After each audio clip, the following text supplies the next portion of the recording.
Good morning and welcome to another Train Shed Tuesday. Quite a bit to talk about today, especially about the exhibition at the weekend at Something, and as always a few ideas that are going on in my railway world at the moment. So obviously big thing for me was to be exhibiting again, which I did at Something at the weekend. It's 2 years since I've exhibited, in fact. Having exhibited actually with Doug an awful lot in the years before that. It felt very strange actually to be exhibiting without Doug. And I took this, which was my Japanese shunting layout.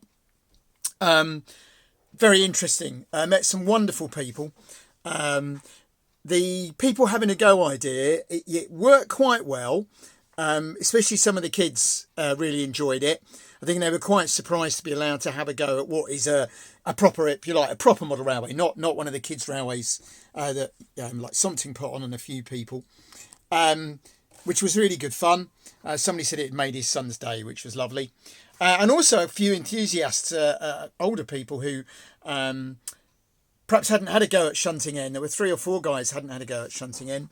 And were quite interested, including one lovely chap who had a go, wasn't sure, asked to come back, just as a couple of kids wanted to stop and just watch trains run, so it worked really well.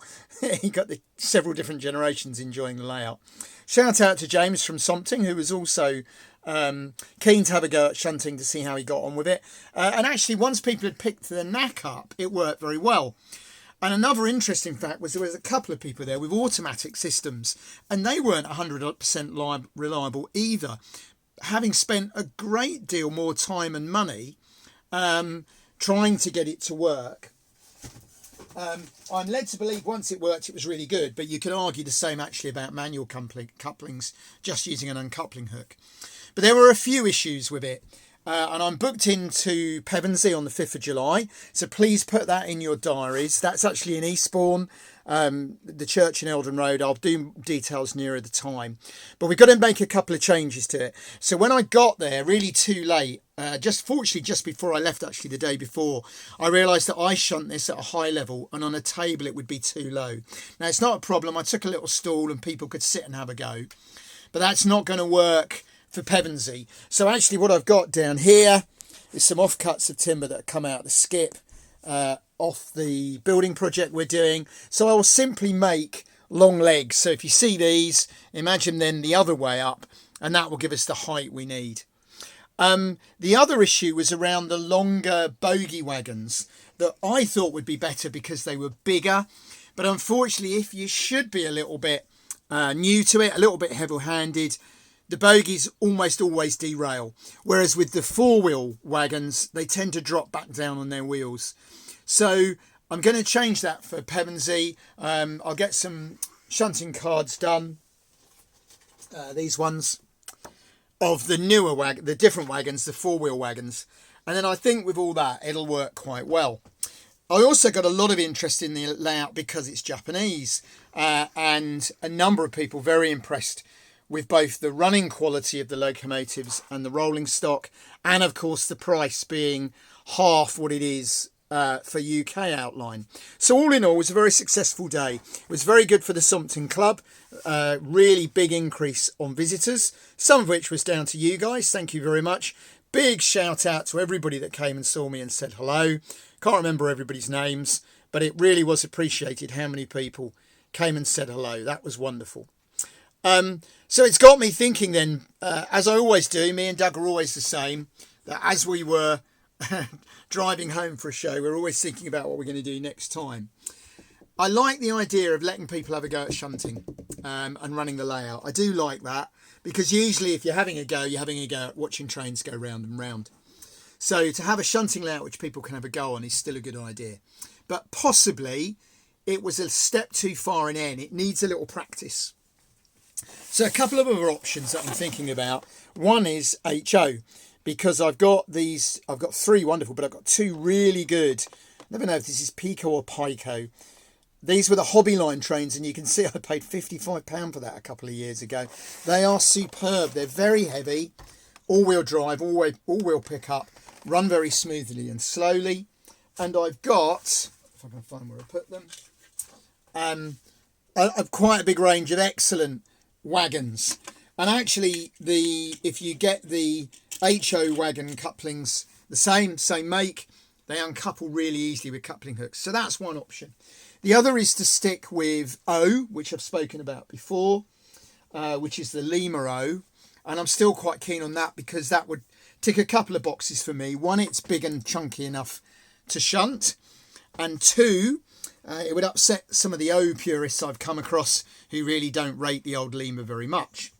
So that's a couple of ideas. Not too sure at the moment. I've got a year, so it doesn't really matter. Now, I did make a couple of purchases at something, including this, which is a rather excellent N-gauge castle, which I couldn't resist for the price. Painted up and everything. That's going to look wonderful in one of the corners of this layout. And I'm beginning to think also that I need to decide now what layout I want to work on. I'm really enjoying running this still for the shelf layout challenge. And thank you again to the large number of people which are having a go at that. That's wonderful.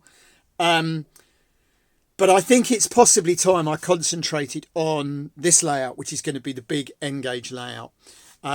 So that might happen in the next few months. Very busy. We've got the major building project going on our house. We've also got to get Doug out of Guildford Uni and to his placement in Cheltenham. So there's not going to be a lot of model railways for a while.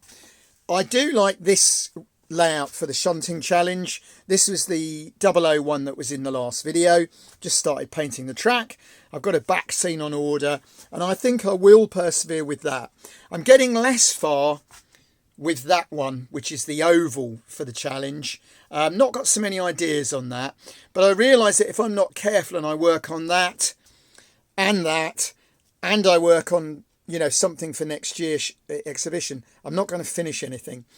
So I need to decide really what layout I want to concentrate on. And I might well, at the moment, I'd like to get this one done. It's fairly straightforward. I've got the buildings. Once I've got the back scene, it's not going to take very long. So I might knock this one out fairly quickly. And then I can make a decision. A couple of interesting comments, lots of nice things about this. Somebody saying that, you know, you can get lengths of timber much cheaper. Yes, you can, of course. But the whole point of a challenge is I need to set something that everybody can do. Saying to people, go and buy a bit of timber the right size, even if you're not paying much for it, get someone to cut it for you, isn't really the point. The point was finding something that a lot of people had access to, which is what these floating shelves are. There's also a comment that my channel was getting samey. Given that I'm running N in both shunting and oval, 00 in shunting, German possibly, O, freelance. I really don't know what more I can do, given that a lot of channels are one layout. I think what the person meant was it's getting a bit samey because it's shunting layouts, which I would agree with. But I do have an oval there. I do have a couple of ovals at the end of the shed, and perhaps I need to do some videos on them.